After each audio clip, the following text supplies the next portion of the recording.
ये मैले phone recording गरेको छु ल। Yes okay. हेलो मलाई भाइको माथि पुरा विश्वास छ र भाइले मलाई নাই নাই দাদা এইটো আনুষ্ঠানিকভাৱে ফোন কৰিছেতো।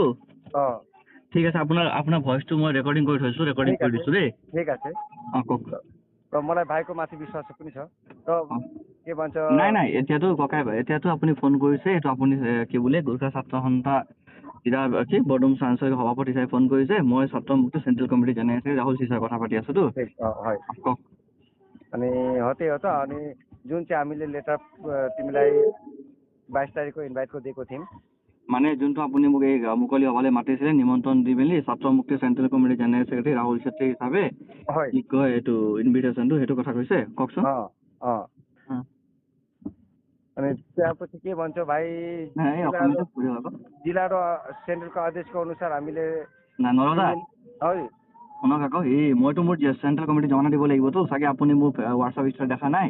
কাইলৈ বৰপেটা জিলাত আমাৰ এটা প্ৰগ্ৰেম আছে হা, মই সেইটো প্ৰগ্ৰেমটো কেঞ্চেল কৰি মেলি আপোনালোকৰ প্ৰগ্ৰেমত থাকি দিম বুলি কৈ কথা দি দিলোঁ।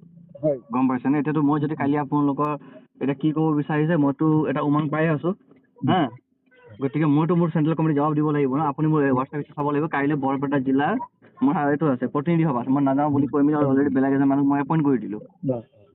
এটা কাহানীটো এটা আপুনি কওক, যাতে মোৰ সংগঠনতো গোৰ্খা জনগোষ্ঠীৰ মানুহবোৰ কম আছে, আপুনি অসমীয়া ভাষাতে ক'লে ভাল, গম পাইছেনে? তাত যাতে মই যদি ৰেকৰ্ডিং তেওঁলোকে যদি দি দিব পাৰোঁ হা, কওক। যি কথা আমি আপোনাক মাতিছিলোঁ আমাৰ 22 তাৰিখ 22 তাৰিখত আমি ইতিমধ্যে আমাৰ জিলা লগতে চেণ্ট্ৰেল কমিটি নিৰ্দেশ অনুসাৰ আমি এই যোনটো আমি আপোনাক 22 তাৰিখত মাতিছিলোঁ তাৰ আমি আপোনাক ৰিকুৱেষ্ট কৰিছোঁ যাতে আমাৰ এই সংগঠনক আমাৰ আঞ্চলিক পৰ্যায়ত যেতিয়া যোনটো সংগঠন আমি এতিয়া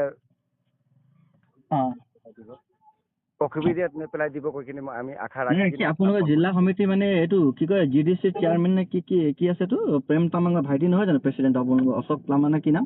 Ashok Lama president general secretary কোন? দেৱ গুৰুং কি নাম, চৰি শেখৰ গুৰুং।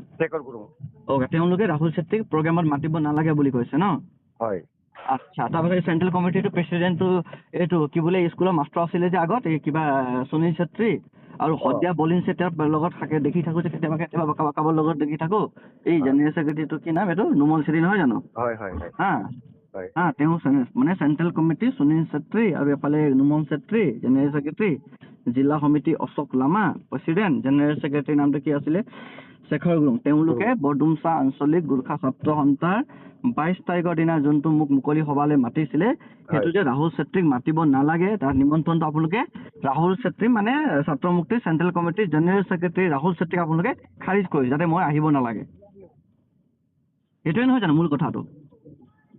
নাই আপুনি খালি অন দ্য ৰেকৰ্ড ক'ব লাগিব যে কথাটো। মই লিখিত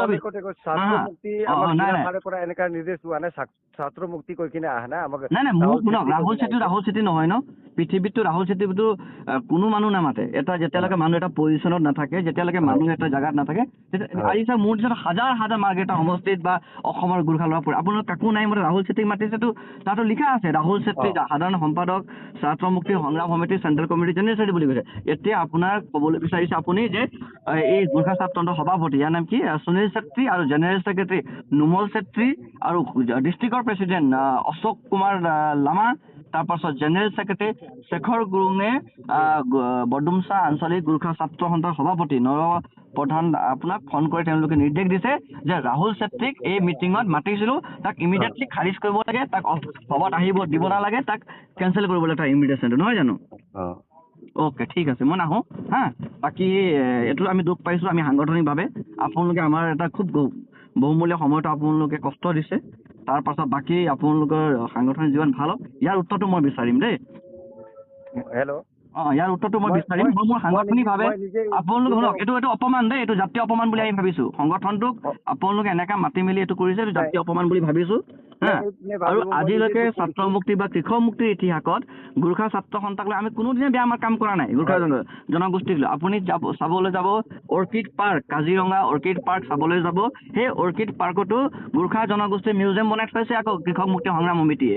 যোনটো সময়ত আমি এটা সময়ত আন্দোলন কৰোঁ, তেতিয়া আমি দীন দয়াল উপাধ্যায়ৰ নামত স্কুল দিব নালাগে, বাবু ছবিলাল উপাধ্যায়ৰ নামত যে স্কুল কলেজ বনাই দিব লাগে বুলি আন্দোলন কৰা সংগঠনটো কিন্তু কৃষক মুক্তি ছাত্ৰ মুক্তি দেই। আজিৰ পৰা কিছুদিন পূৰ্বতে আপোনালোকে ৰোড ব্লক কৰিছিলে উমানন্দ মুদৈ মৰাণৰ নিৰ্দেশত বৰডুমছা ৰোড ব্লকত কাৰ্যসূচী অংশগ্ৰহণ কৰিবৰ কাৰণে ছাত্ৰ মুক্তি আৰু কৃষক মুক্তিক আমি এক নিৰ্দেশনা বান্ধি দিছোঁ। গতিকে এইটো আপোনালোকৰ আভ্যন্তৰীণ বিষয়। আপোনালোকৰ মতে হয়তো আমি আপোনালোকৰ জনগোষ্ঠী বিৰোধী সংগঠন হ'ব পাৰোঁ। আপোনালোকৰ চেণ্ট্ৰেল নেতাসকল জিলা নেতাসকলৰ দৃষ্টিত আমি চাগে বহুত ভুল কাম কৰিছোঁ। আপোনালোকৰ জনগোষ্ঠীক যাকে আমি বিয়া বাটেৰে লৈ গৈছোঁ বুলি ভাবিছে, কিন্তু আমি তেনেকৈ গোৰ্খা জনগোষ্ঠীক একো কৰা নাই। আপোনালোকৰ এই যি গোটেই কথা পতা, এই কথা পতাটো আমি উত্তৰ বিচাৰিম আৰু এইটো আমি ৰাজহুৱাকৈ বিচাৰিম। কাইলৈ যদি মিডিয়া কিবা প্ৰশ্ন কৰে এইটো আপোনালোকে উত্তৰ দিব, আৰু আমাৰ যদি কিবা ক'বলগীয়া আছে আমি মিডিয়াৰ যোগেদি ক'ম। ঠিক আছে, দিয়ক দাদা। এইটোতো জাতীয় অপমান বুলি আমি ঘোষণা কৰিলোঁ। এইটোতো জনগোষ্ঠীয়ে এটা জনগোষ্ঠীয়ে অন্য এটা জাতীয় সংগঠনক আমন্ত্ৰণ কৰিব, 1.5 ঘণ্টা আগত জনাই দিব বা একদিন আগত। এতিয়া 15 ঘণ্টা পাছত প্ৰগ্ৰেম, আপোনালোক 15 ঘণ্টা আগত জনাই। এইটো মইতো ছিংগাৰ নহয় যে মই যাম পইচা লাগে বুলি মই কোৱা নাই। খালি মই এইটো দুখ পাইছোঁ যে আপোনালোকে নাম অন্তৰ্ভুক্ত কৰিছে মোৰ নাম, তাৰ পাছত আপোনালোকে কৈছে মাতিব নালাগে বুলি কৈছে। ঠিক আছে, আপুনি ধৰক মই প্ৰধানে হয়তো। ঠিক আছে দিয়ক, একো নাই দিয়ক, একো নাই। প্ৰগ্ৰেমত যাব লাগে নাযাব লাগে বুলি কথা নাই ন। এইটো মই খালি অন ৰেকৰ্ড থৈছোঁ আপোনালোকৰ ফোনটো, যাতে ভৱিষ্যত আমাক ক্ষতি নকৰে আপোনালোকৰ কথা। ঠিক আছে দিয়ক।